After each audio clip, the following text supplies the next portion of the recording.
Technology partners are the unsung growth heroes. This is Partner-Led Growth, a show dedicated to empowering partners to discover the solutions their clients need while growing their ability to take their own revenue to the next level. Your host, Ben Spector, a passionate member of the MSP community for over a decade, will help you navigate the growing partner ecosystem.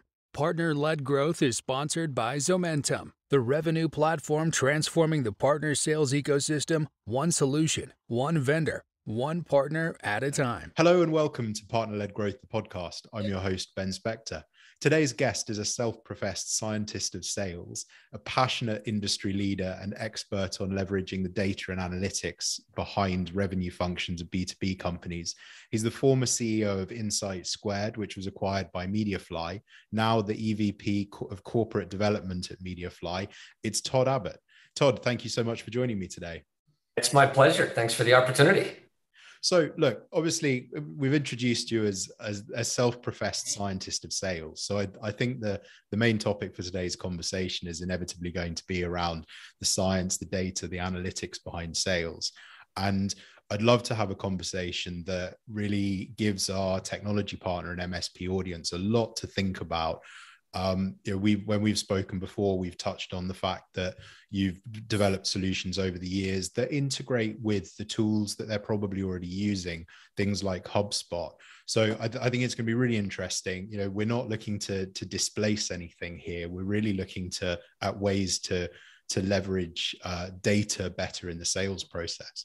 So to open up that conversation, in your view, what is the biggest problem facing sales leaders today?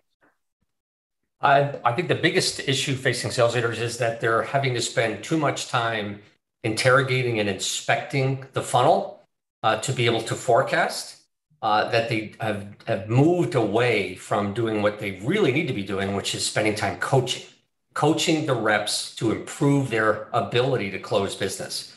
The tactical focus on forecasting, which is a term of employment. I mean, every sales leader knows the higher you go up in the organization, your job is dependent upon giving a forecast that CEO, CFO can depend on. And when you don't, it turns out to be a pretty short-lived job. And so that tactical focus has shifted us away from where we really should and need to be spending time to drive sustainable growth. That makes sense. And I think there's quite a lot to look at there. The next thing that I think is really important to think about is how do we solve those challenges using technology? Yeah, well, I think the biggest flaw in the system that we've had, and I'm as guilty of this as anybody, is, why do we do these interrogations, whether it's weekly, monthly, depending upon what your sales management system is because we don't have the data and the systems to be able to assess a deal.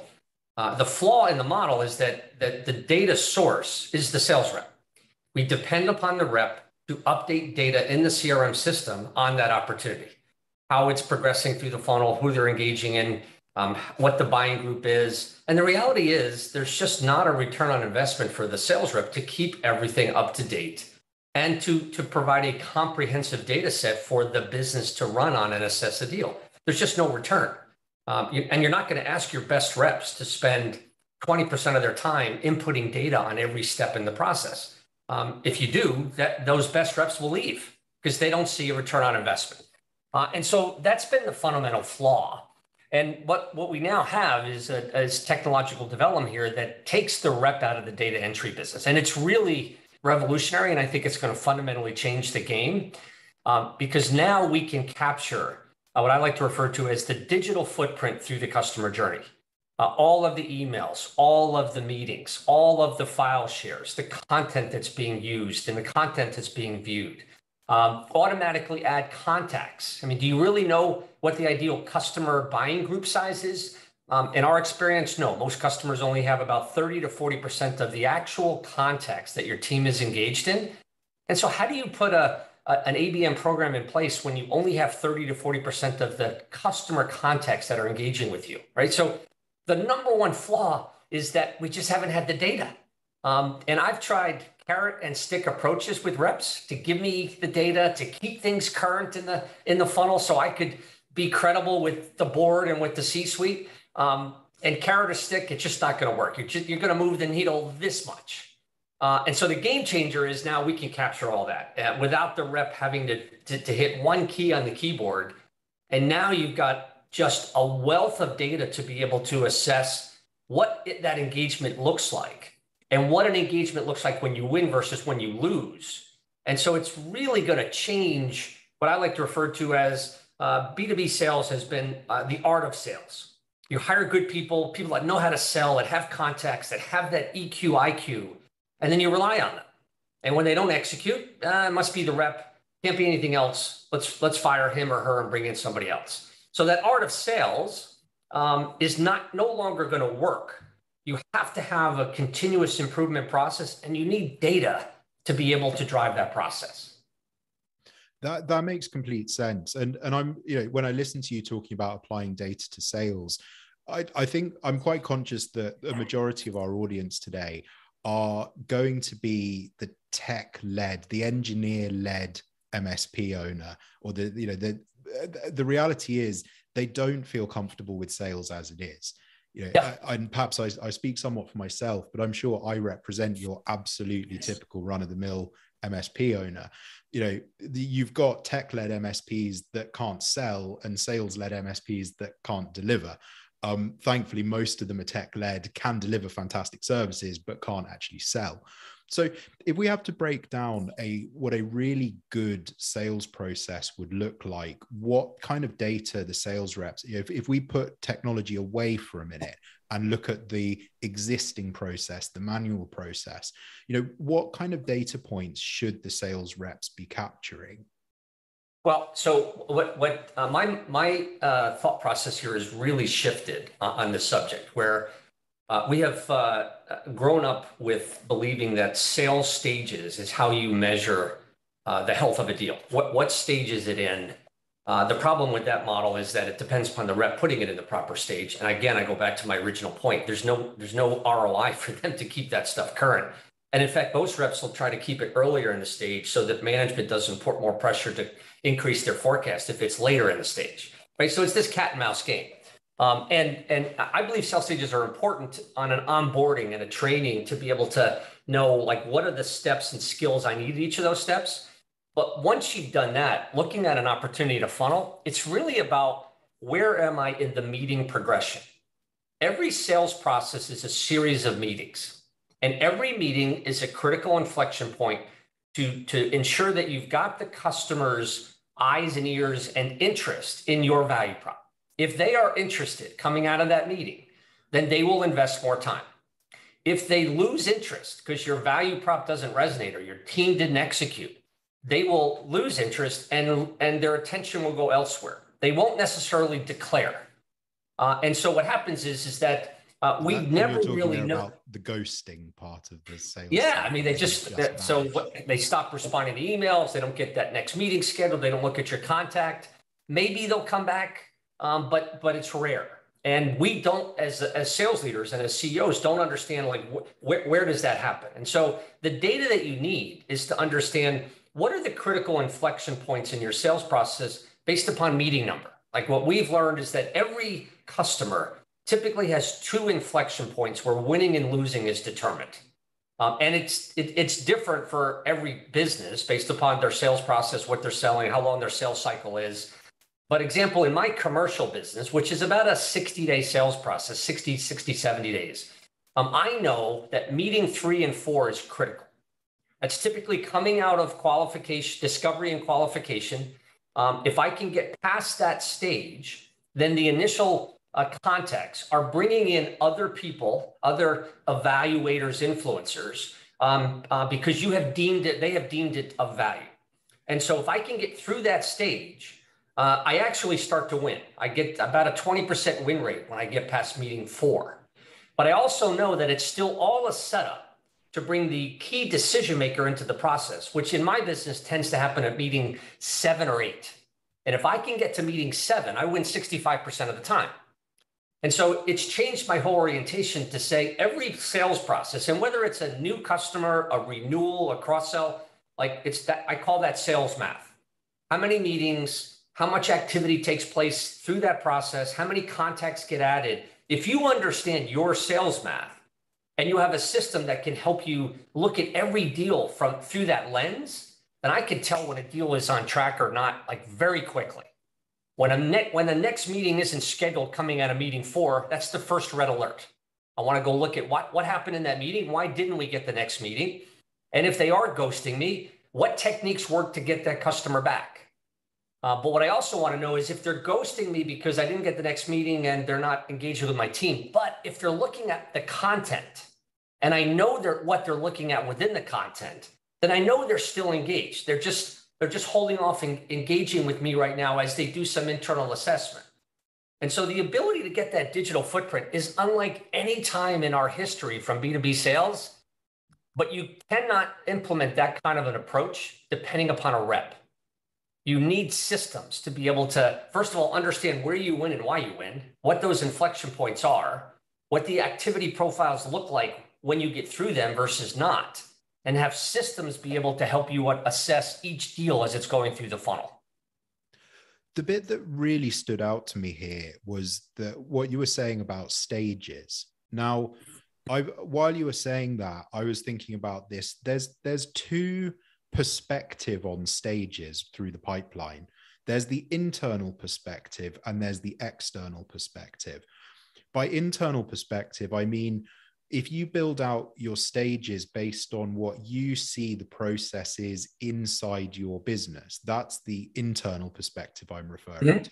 So maybe in a typical technology partner MSP sales cycle, the internal perspective looks like pre-sales assessment, prepare the proposal, send the proposal, negotiate the proposal, win the proposal. It's really simple, maybe 5 or 6 stages. Most of the people listening to this will know that I work at Zementum, a leading product there, which is a platform built for MSPs to help manage that sales cycle. Now, when I sit down with most of our MSPs and help them kind of workshop how to build out those processes that they're going to use Zementum to run, actually, I realize we're always looking at those stages from the internal perspective. Which members of the MSP's team should be involved with each of the stages? What's the internal process? It's slightly mind blown here because I've never even thought about the external perspective on that sales process, which is what is your client seeing at each of those, or what is your prospect seeing at each of those stages, and how do those stages relate to their business? And everything you've gone on to say, talking about the measuring rather than in traditional internally kind of angled stages, talking about the number of meetings. I wonder actually whether MSPs should be looking at their stages from that external perspective. Sure, you probably still do have some internal perspective stages. You need to do a pre-sales assessment, and then you need to prepare a proposal. But rather than the stage after prepare the proposal being proposal sent, actually, do you then really need to break down that proposal sent into the exact meetings that you would have along the way? The point at which the decision maker gets brought in, the point at, and it's just really interesting because I've never thought of it in that context. I mean, when you talk about saying that to you, discovery and qualifications is quite literally meetings 3 and meetings 4. Or once you get to meeting 7, when the decision maker gets brought in, you've got that 65% win rate. I would be astonished if any of our audience are breaking down their stages in their pipeline to really consider that external perspective. So once the proposal hits proposal sent stage, if they're using Zementum to manage it, it hits proposal sent. There isn't really any tracking going on in there. That's right. I've got no idea what's going on. That's right. This ghosting thing's really interesting. We've all had experiences of being ghosted by our prospects. And probably for most people, you get ghosted more times than you sign a contract. That's proportionally, right. 6 out of 10 end up ghosting you, 2 out of 10 sign it, and 2 out of 10 have the decency to say thanks, but no thanks. That's right. So I guess it makes but sense. Ghosting when you get to meeting 5 or 6 is more impactful to the business than it is getting ghosted at meeting 1 or 2, right? Like if you get ghosted at meeting 5, 6, like that's like a 5-alarm fire. Like you've invested all this time. What happened? that they stopped engaging with you. And to be able to now look at the data of the times that that happens and understand root cause, to go close loop your enablement team to process, improve the sales team's ability to spot those, make mid-course corrections, and execute better. Like, that's the difference. So I want to come back on something you said is that what we're really talking about doing is everybody goes through and has some view as to what their sales stages are. And I'm not suggesting you shouldn't do that. You should. But there's a lot of judgment that's based upon what those stages look like and what should happen. What we're trying to do and what we're doing is we're closed looping your initial thought process with data and taking judgment out of it, right? So the problem with forecasting is that there's so much judgment in it. Let's bring data into it so that we ground discussions with no emotion, no judgment. Or where I want to apply judgment is where it's going against the norm. So what I mean by that is it's good to have a start of here's what we think the sales process looks like. But now let's go back that up with what actually happens in those stages when I win. Like, as a CRO, I always knew who my best reps were. But it's really hard to figure out what are they actually doing? And when you go ask them, they look at you like, you got four heads. Like, what are you asking me? Like, I don't know. It's intuitive. They don't say that, but they don't even know how to answer the question. And so I literally run some big teams where I put consultants out and said, hey, go find out what these 20 do, because I want you to replicate it in the other 1,000 reps that I had. And I never got anything back. Well, now I can capture what those best reps are doing at those critical stages. What are they doing in meetings 4 or 5 that their conversion rate is so much higher than everybody else's? Who are they engaging with? What's their cadence? What's in the emails? How are they pitching the company? And so now you've got that data to be able to bring the cross-functional teams together, marketing, product, sales, ops, to say, how do we help the teams execute during these inflection points? And so it's more about taking the judgment out of what you think your sales process is and backing it up with data to drive an aligned focus on execution improvement, right? Like what I find is that most CEOs or owners of MSPs, as an example, they're always struggling with, you get into that quarterly business review and marketing has a view, product has a view, sales has a view, finance has a view. And your job is to go figure out like what view makes the most amount of sense. Sales says, hey, I got all these leads. Sales isn't executing. Sales says, these leads are all crap. I don't have enough leads. Product says, you should never lose. Our product is better than any of these competitors. Well, we need to ground those functional discussions because those opinions are coming from judgment based upon data that each of those functions are looking at and analyzing and providing an assessment. And it's the CEO's job to figure out like how do I bring them together so that we can execute as a team? Well, the big trend that's coming around this concept of revenue ops is to have a data fabric that takes all of that activity and identifies exactly what are the behaviors that contribute to winning? What are the activities that contribute to winning versus not? And how do I do more of the former versus the latter? And that requires a cross-functional alignment. Marketing, don't tell me about all this content. This is the actual content that's used at those critical stages. Give me more of that. Product, actually, we don't win when this competitor comes to the table at meeting 5. When that competitor gets engaged, my win rate goes down by 10, 20%. If I know that, then I can go to product and say, help my sales team execute or lay the traps against that competitor early in the process. And let's see if those behavioral change, those strategies actually translate to improving the win rate. That's what we mean by the science of sales. Yeah.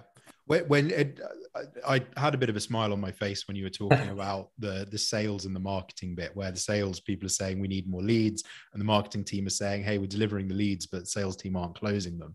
I mean, I think that there's this really interesting conversation going on at the moment. You've got a lot of business leaders saying sales and marketing need to come closer and closer together into the same team. And then internally, you've got this battle in just about every business I've spoken to where sales are arguing with marketing. Sales always need more leads and marketing always think the salespeople aren't closing it. So I can definitely see the benefit of being able to apply more data to that, to actually Not to attribute blame, but to help everyone do better there. But in the reality of the day, when the company doesn't execute, that owner has to look at where are we executing or not executing to not deliver the number. And 9 out of 10 times, the person that gets the blame or the fault is the CRO. That's where the execution happens. And it's easy for other functions to say sales just isn't executing. And the CROs have been disadvantaged to not have the data to actually back up what are my BDRs, SDRs really acting on these leads, and are these lead sources really of high enough quality that my BDRs will continue to invest time? What happens in this that dynamic you're talking about happens in virtually 99% of companies between marketing and sales. What doesn't get as much press, but also happens an awful lot, is the product team. Product team says you should be selling more of my product. Why aren't you? And they've got an opinion that it always comes down to sales execution. And what I'm trying to do is help. Speaking to a product manager here, you know, my role now is as a product manager, you know, I'm absolutely adamant that we produce the best product on the market. You know, if you ask me, there's no point looking at any of the competitors. If I speak to a customer, even though, you know, I'm not formally involved in the sales process, generally, if I speak to a customer, I have that understanding of all of the other products on the market, and I can quite quickly explain why there is no point looking at any of the competitors. But, you know, you're right. The salespeople are often coming to us as the product team with some very valid feedback, some not so valid feedback, and trying to get, you know, that view on the true comparison to the market and what's going on. And you're right. And it's not something, you know, this is my first dance in the SaaS world. Prior to this, I've only been at Zementum for about a year now. Prior to that, I was an MSP owner for my entire life. So I've learned an enormous amount, and it's been wonderful seeing from the outside how difficult other MSPs find sales. I absolutely hated it. In fact, I would quite comfortably say, I've said it before, the reason I sold and exited my MSP was because I hated sales. I was fed up. We weren't scaling the way I wanted it to. I just thought we were a bad MSP because we weren't closing deals. The reality is 99% of the MSPs I speak to are having exactly the same problem. And I think this is why I was really excited about today's conversation with you, is because, you know, I'd consider myself a bit of a data master. I understand data flow between systems, data flow between processes.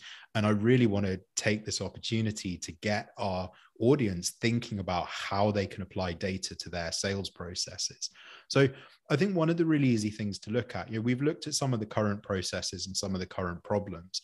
There have got to be some quick, easy wins that they can take away today, small data points that they could be capturing manually or using their existing tools to capture.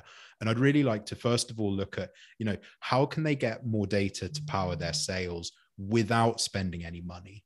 And then we can look at okay, in a dream scenario, what other tools would they be adding to that?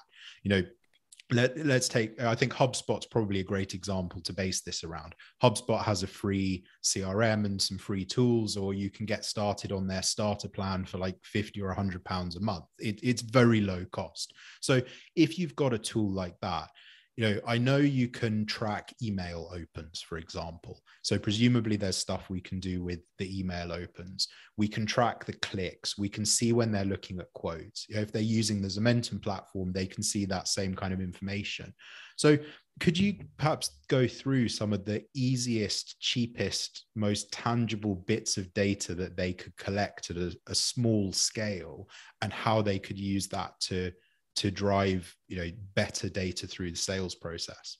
I mean, I think the number one thing that's relatively inexpensive is having what the industry referred to as an activity capture solution. It's not just the open. What the data that is most telling relative to customer engagement is when they commit to a meeting, confirm a meeting, and respond to an email. That is more telling than did they open your email.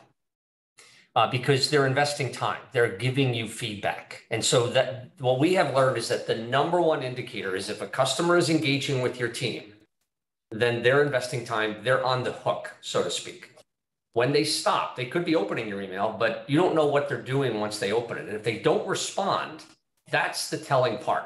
So there is a lot of activity capture solutions out there. Think of activity capture. It's a technology that sits in between your CRM and your email calendaring system.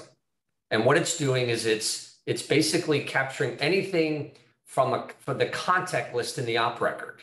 Or if you start engaging with somebody new that's not in the op record, it needs to identify that and say, new contact. My rep is now contacting with Ben, or interchanging with Ben Spector. Ben's actually responded back to me or committed to a meeting. I have a new contact. Add that contact and now capture all of the engagement with Ben. A lot of times reps don't put that new contact in. And so just getting the context, so you know actually what is the ideal buying group. Like I can't tell you how many times I deal with customers and we do an initial rollout and they have all these opportunities in the funnel with 2 or 3 contacts. We go back and look at the historical and they don't win if there's less than 6.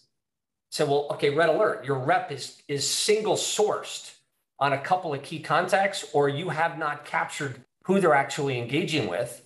And how does marketing support the sales engagement if they don't know who the team is actually engaged with by persona?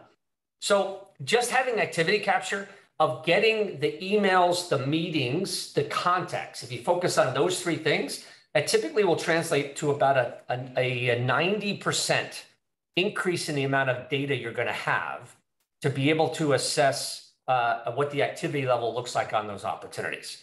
And the number one thing that we see all the time is being able to look at an opportunity and seeing how much engagement or reach out from your team, but when was the last time they responded to you? So I see all the time where there's lots of reach outs, there's lots of emails, but the customer hasn't responded for a month and the rep still says it's a good deal. Well, no. You're reaching out, there's nothing back. Now, in some cases, longer sales cycle, a month might not be a bad thing. Depends on where I am in the sales stage. In a shorter sales cycle, a month's a big deal. In fact, I would typically, in my commercial business, if I haven't heard from the customer in 2 weeks, that's a major red alert. And so it takes that judgment out and forces the rep and the manager to look at the deal based on the facts. They haven't responded. Why? That's a much different discussion with the rep. And now I can also provide some insights. This is where you get marketing and product, depending upon what stage. How do I get that customer back? What content re-engages the customer on your value prop to get them re-engaged? Because you may have just lost them. Now, the rep may say, hey, he's on vacation, but he's going to get back to me. Okay, good, got it. But then I want to watch that now in week 3. So activity capture is the short answer to your question. Like start there. Activity capture, but I think the other thing, looking at the number of contacts and the nature of those contacts is really important as well. I guess it's as simple as making sure that the job title on the contact record is actually correct and being populated. And it's so easy to find that, search them on LinkedIn, get the job title, make sure when your CRM automatically creates the contact, which, going back to the HubSpot example, it does, make sure the job title is correct, because then you can start to analyze, you can look at the deals you've won, count the number of contacts associated with those deals. And that's one of the data points you talked about. Then we can look at who were the contacts on that deal, perhaps what were the contacts at the early stages versus who were the contacts at the later stages. And then I guess maybe we look at, can we cut out the entire early stages by just not talking to whichever contact generally hands over to somebody else later on in the process, and therefore shorten it. And then the other things, looking at committing to meetings and responding to emails. There's got to be a lot of automation that's quite easy to introduce. I think I hate to keep using it, but HubSpot again, it's just such a wonderfully easy way of doing it. But there's automation you can introduce to say, when someone's responded to an email, then you could skip the next bit of the email sequences, when a meeting's been scheduled. And I think it's all quite easy to do out of the box if you've got the time, not just the time, but crucially the understanding. And that's what I hope everyone goes away from today thinking is, I need to be capturing this information, and I need to be using the number of contacts, the nature of the contacts, whether they've replied to emails, to determine what happens next in my sales cycle. And the other thing, Ben, I think you've hit a key point there. I don't want your audience to miss, which is what you're gonna need to develop a level of capability that understand. I think of this as a data scientist, not a scientist, but a data analyst that understands your business and can look at this data and start to identify what are those critical inflection points, those critical activities that I now need to prompt the rep to take when something happens, right? So somebody needs to really look at what are the personas that get introduced when that have the greatest impact. I mean, where this is ultimately going is that you want to have a data fabric, and this is a little bit more advanced, but this is where we're going, is to say, there's too much data for the traditional ops analyst to be able to do an extract from HubSpot or Salesforce and now start to analyze what are the reoccurring themes, the characteristics that I can glean from. You're going to need a data fabric to do that, a machine learning engine, right? That basically can look at all that data and connect the dots for you to say, when the CRO gets engaged by meetings 5, my sales cycle is 15 days shorter and my win rate is X% higher. Wow, marketing. Your job, as soon as we get a deal qualified, is to get that CRO understanding what we do and get them more interested earlier in the process. Because if you could take 1 meeting out of that 8 meetings, that's money. That's sales capacity gain to go focus on the next deal, right? And so there's the wealth of data here is going to require a different approach to apply the science of sales, to find the reoccurring themes, characteristics that contribute to win, that then go give that to the enablement team to say, go coach up my reps to run this process at these stages, and then to close loop it to see, does my win rate, conversion rate, sales cycle decrease? Do the results happen? Yeah. And I want to bring this back to the stages thing that we were talking about a few minutes ago as well, because I think, we've talked about the internal and the external perspective on the stages. I've learned a hell of a lot about that, and it's got my brain absolutely racing. But if we take that external perspective again, we've got to the proposal sent stage. And then there's kind of 2 obvious external perspective stages that come after that. One is replied to email. Yep. And then the next one is committed to review meeting. And actually simply by having those stages in the pipeline view on that Kanban board or however you're tracking them, it encourages the rep to know, okay, I've sent the proposal. What's the next stage? Right. Next stage is to get a reply to my email, or the next stage is to get a meeting booked. So it encourages them to think about what they actually need to be doing next. 100%. And that's before we look into the really complicated kind of data automation stuff. I just want to really fill with tangible, easy changes that everyone can go away and make this afternoon that immediately delivers impact to their sales cycle. So we've talked about the problem. We've talked about the current situation. We've talked about the quick, cheap, easy win solution. Let's talk a bit about the big guns solutions that comes next. I'm sure a lot of this isn't going to be so relevant today to our small business MSP audience list who are working with smaller clients. If they've got clients that are up in that 200 plus employee size, for example, who have full-blown sales teams and leaders within those teams, and they've got a lot more money, they've got a lot more resources. If they're working with clients of that kind of size, what solutions are out there that they could be delivering alongside Salesforce and HubSpot to supercharge sales for their clients? Yeah, so I think what I would answer is that, first of all, CRM is not going away, but I think we have to be honest with what CRM has morphed into and really was the initial intention of CRM, right? CRM, the original intention was to get the data out of the rep's personal productivity tools so that I had all of the information on where my reps were engaging, so that when a rep left, I didn't lose all that information and have to restart a career. And if we understand that history, then what we also appreciate is that what CRM is it's a data set.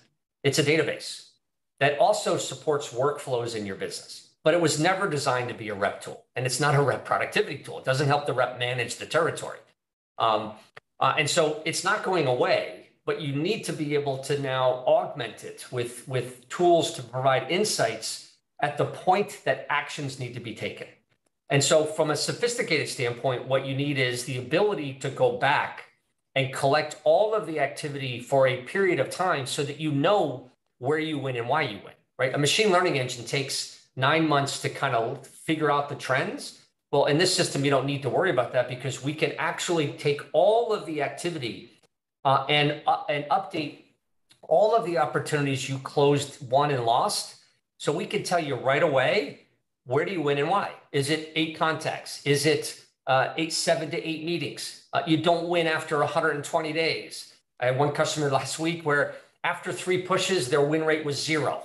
I've had other customers that push rate has absolutely no bearing on indicating won and lost, right? So being able to understand historically, hey, here's what winning looks like. Now you can start to apply enablement or insights to reps that says, when you hit this stage, this is what you need to do. And it's grounded on data, right? So this data fabric, this is real. It's happening now. Collect all the historic data, get all that analytics so you know where you win and why. And that where you win and why can be new logo. The math is different for a renewal, and it's different for a cross-sell. So you got to look at the different cohorts to be able to understand and provide the insights to the customer-facing rep, whether it's a sales rep or a BDR, top of funnel, or CSM. And so then translating that machine learning to then be able to give a score to every opportunity. So in other words, what's happening is we collect all the data, we identify what are the winning characteristics, and then we apply that to every opportunity in the funnel. So now the machine is doing the interrogation of the rep, but providing the insights to the rep. Hey, you haven't heard from this customer in 3 weeks. Red alert. Take the following action. And so by the time I get into a funnel review or a forecast review as a manager, the system has already called, excuse my New York terminology, but already called bullshit. Like this is a dead deal. Don't waste my time. And if the rep disagrees with the machine, then help me understand why. But 9 out of 10 times they're gonna be called out and say, yeah, I have to move that. I don't want to waste time. And so now this is how we get managers back to coaching, is you take the noise out of the system and you've already kind of dequalified stuff that is dead. And now I can validate a high confidence deal, a high engaged deal like that. And I can now spend my time in those opportunities where the machine is saying, yeah, some good engagement, but your win rate here, or your confidence to close, as we call it, is 50, 60, 70%. Like that's where I want my managers focused. How do I help them coach up those reps to improve the odds of those deals and stop wasting time on fluff that's in the funnel? And then being able to take that and then put a forecast in place that says this funnel, based upon this engagement profile, is going to deliver X. So that's when I say take the judgment out of it. It's provide more predictive analytics, right? We're coming from a world where we've had lots of dashboards that are historic looking that then we use to apply judgment. Where we're going tomorrow, in fact, today, is the systems based upon all that historic data is actually going to give me predictive analytics at a deal tactical level, at an overall funnel level, or at an overall sales execution level. And so it's the marriage of tactical management to strategic improvement. And that latter is how we get the functions to the table to collectively look at the facts and align on what behaviors we need to change to improve results. Does that make sense? Yeah, that makes complete sense. The thought I've moved on to now is when people start talking about machine learning and AI, usually it's expensive, and it's it's complicated. At what kind of scale does a solution like this make sense? I'm guessing if you've got one sales rep and one sales manager, you're going to spend more time trying to analyze data than you're going to achieve in wins here. Right. At what sort of scale, if our MSP audience, if they've got clients in that maybe 100 to 200 size, is it a relevant solution there? So there's 2 metrics that I use to help answer that question. Number one is how many deals did you win in the last 15 months? Because we believe 15 months of historic data on activity, on deals you won and lost, is more than enough to have a very predictable machine learning engine. And so if you only have 20 wins, and I just use simple math to say that means on a 20% win rate, you don't have enough opportunities for the machine learning model to be predictable. You have to have enough data of similar cohorts to be able to have a predictive machine learning model. And so I typically look for, you've got to have minimum 60, 70 wins, which means you probably have 300 plus losses. So now you've got a data set that is worthwhile. So that's the first thing we look at. The second thing we look at is how sophisticated is your revenue or sales ops team? Very often it's a 1 or 2 man show in a small business, and they're just so busy just keeping systems up and running, making changes to HubSpot or Salesforce, responding to the latest board request relative to data. They don't have time to become real business partners from a data analytics perspective. And so I look for what's the size and sophistication of the ops team to be able to dedicate the resources to do some of this cohort analytics, to drive the insights to the functions, to drive that cross-functional alignment on what we're going to do to help the sales team execute. And so for me, when you get to 75, 100 reps, you typically have a more sophisticated ops function. You typically have enough people that they have the capacity to say, you know what, Johnny or Sally, they're data oriented. Like, we're going to go invest in them to be this business analyst. And then I've got a fighting chance for them to really leverage this tool to drive that tactical and strategic insight. So number of opportunities and sophistication and capacity within the ops function are the 2 criteria. It's fascinating. And when you talk about this, I'm applying it in the back of my mind to a lot of the stuff we're doing at Zementum. Zementum as a vendor it's only like 3 or 4 years old. We're up to about a team of about 100. Sales team is kind of floats around 10-ish people. We've just introduced a dedicated RevOps function that I spend quite a lot of time with. We use HubSpot internally for managing that process. And so I'm thinking here at our scale, it's starting to make sense. It starts to make sense to apply a lot more of this data science to what our sales teams are doing. So many of the problems we've discussed today, I recognize in the business I'm working for now. And so I hope it's been really interesting for our audience to learn about how their larger clients are doing sales, the problems their larger clients are having, and how they can get involved with those conversations.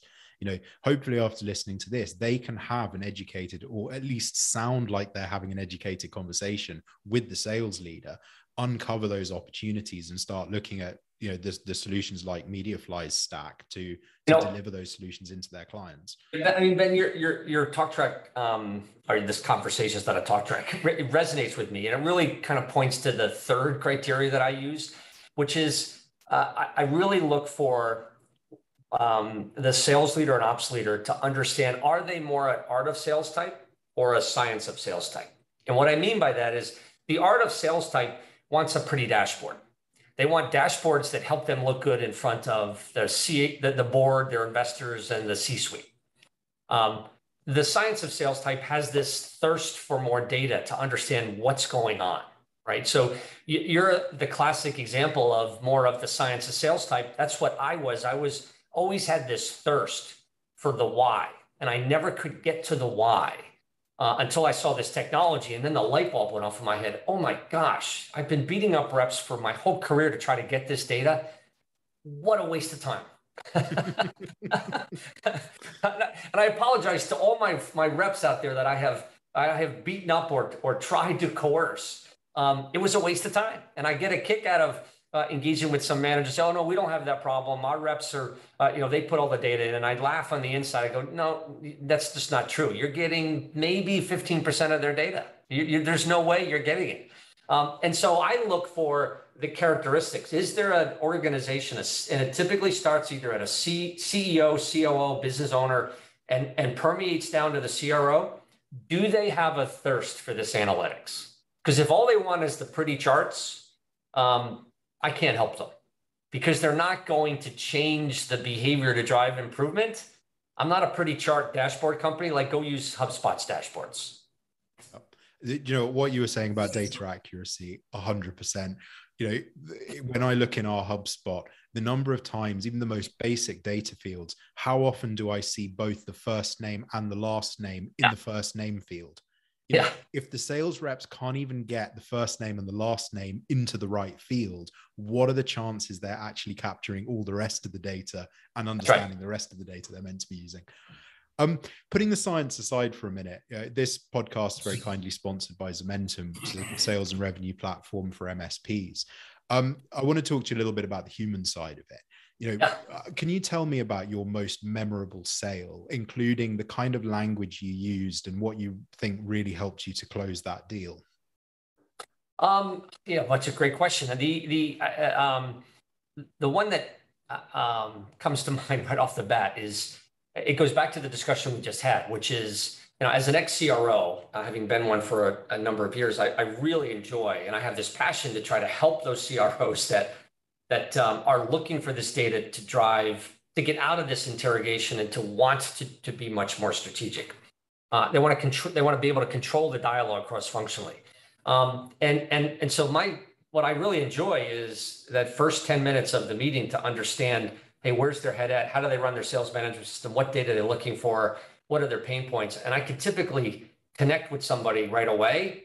And I had a CRO who, like me, just didn't understand what the art of the possible was from a technology standpoint. And he came to me, you know, looking for, hey, I just need better dashboards to forecast. And just through the dialogue, I know, almost peer-to-peer, being able to understand, like, what are your pain points? Yep, I did that. Yep, I've pushed funnel coverage as the key metric. And yep, I had the same kind of issues on data quality. And so we had a good dialogue, but I could tell he had this intellectual inquisitiveness and desire, and it resonated with me. And I've had this has happened on many occasions in my business. It's the most fun part about my job, right? Is when I can connect with those people and I can help them see the art of the possible. It's just a really easy, fun sales process because I can partner with them. And I contrast that with, I'll share a story with you. I had one of my ex-sales leaders, who's now an executive at a large multi-billion-dollar company. I had a discussion with him a couple of months ago about this activity capture and conversational intelligence, being able to record these and do analytics. And he said to me on Zoom, "Oh, Todd, we're never going to do that. I rely on the reps." And I looked at him. I'll call him Joey to keep him anonymous. Joey,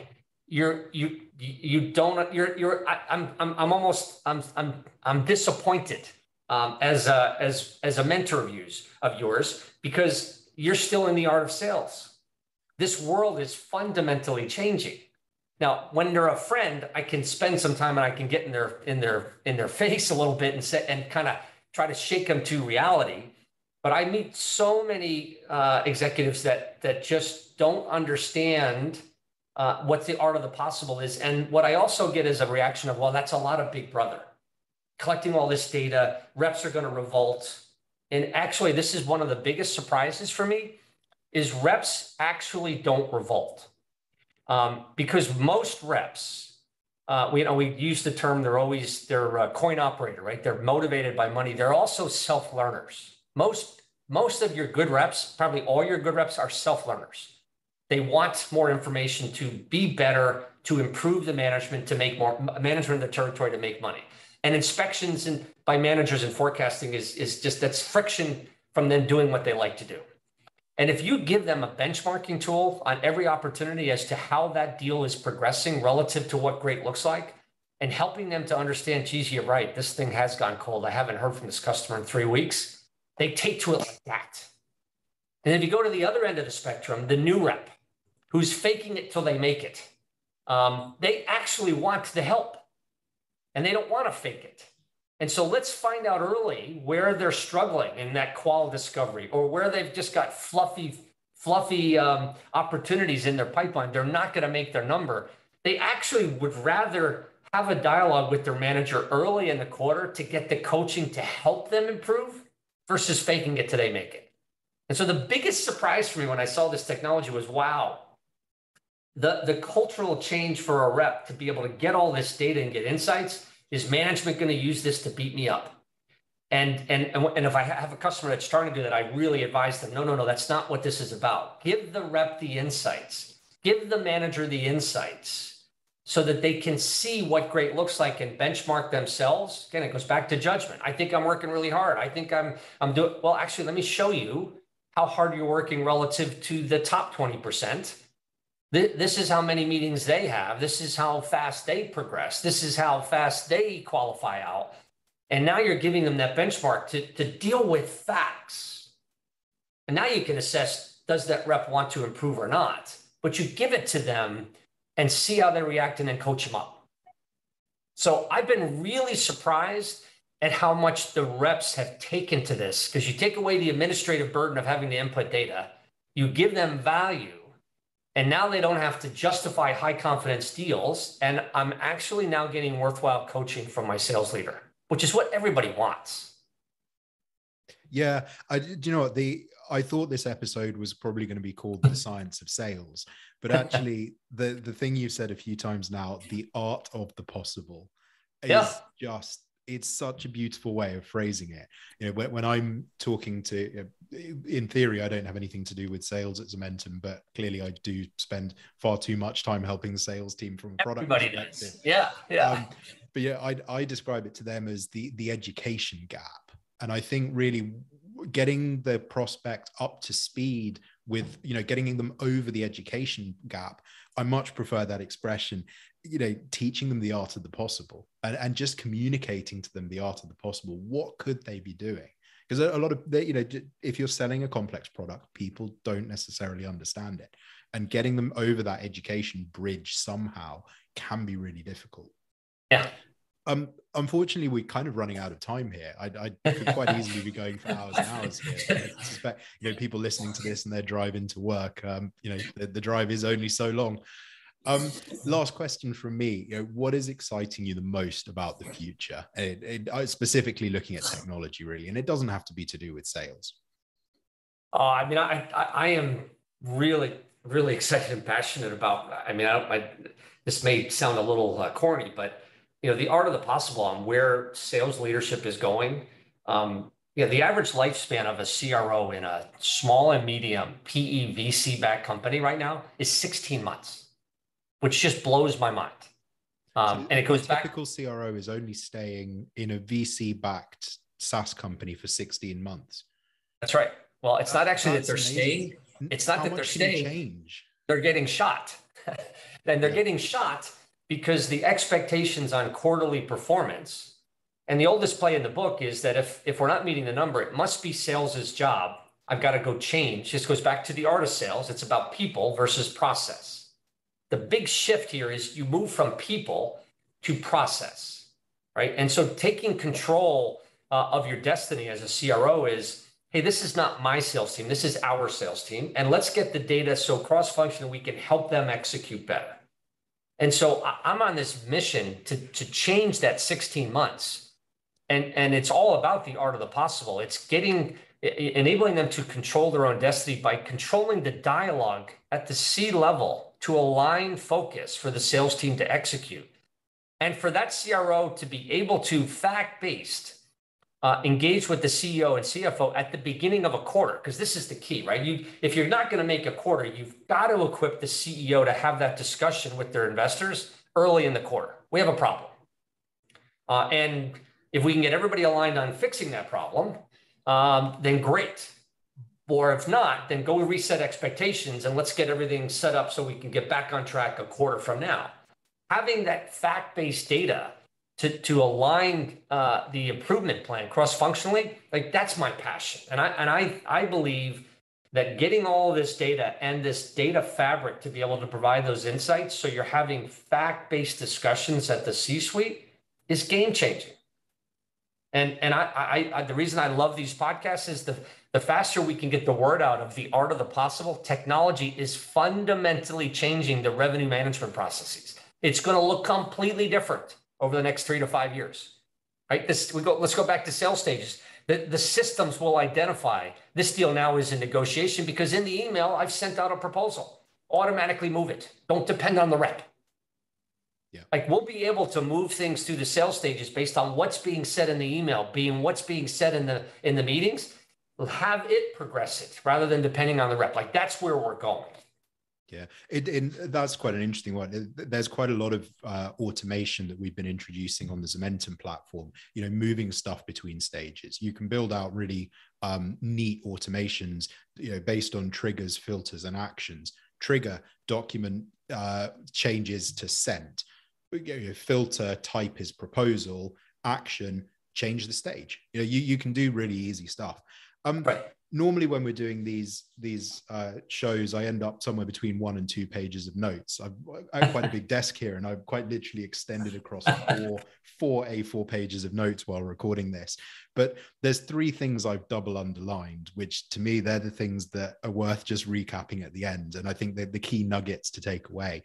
If you want to leave this show with some 3 really tangible things that you can go back into your business today and fix, it's looking at the stages from an external perspective. Stop looking at them purely internally. This is the thing we need to do next, but these are the things we need to be pushing our prospect to do next. Go having additional stages after a proposal sent for getting an email response, getting a meeting booked, just to nudge the sales rep to do what they need to be doing next. The second thing, keep good data. Surnames do not belong in the first name field, and that's the most basic level. The more data you can capture, job titles, the number of contacts, if you can capture all of that information, when you do finally have the time and resources to do the analysis, it will be possible. If you're not capturing the data today, in 6 months' time, when you do want to do the analysis, it won't be possible. You'll be starting from square one. And then the last thing that we've recapped very recently already, the art of the possible. Help your prospect understand the art of the possible. Get your prospect up to speed, spin the story from a perspective they understand, and give them the art of the possible. Todd, I've really enjoyed today. Thank you so much for joining us. If people want to find you, connect with you afterwards, presumably they can look you up on LinkedIn, Twitter. Absolutely. I'm on both, or you can email me directly at todd.abbott@mediafly.com. And that's Todd double D and then Abbott double B double T, all the doubles. A lot of doubles. And then your company website, mediafly.com. That's right. Brilliant. Like I said, thank you so much for joining us. That's it, everyone. If you've learned anything today, you must have done, because I've got 4 pages of notes. If you've learned something today, enjoyed yourself, laughed, please do share with people and we'll see you next time. Thanks for listening. If you want to get more from today's show, check out the show notes and share this episode with a friend. Earn, grow, and manage revenue quickly and cost-effectively in the Zomentum Revenue Platform. To learn more, check out Zomentum.com. See you in the next episode.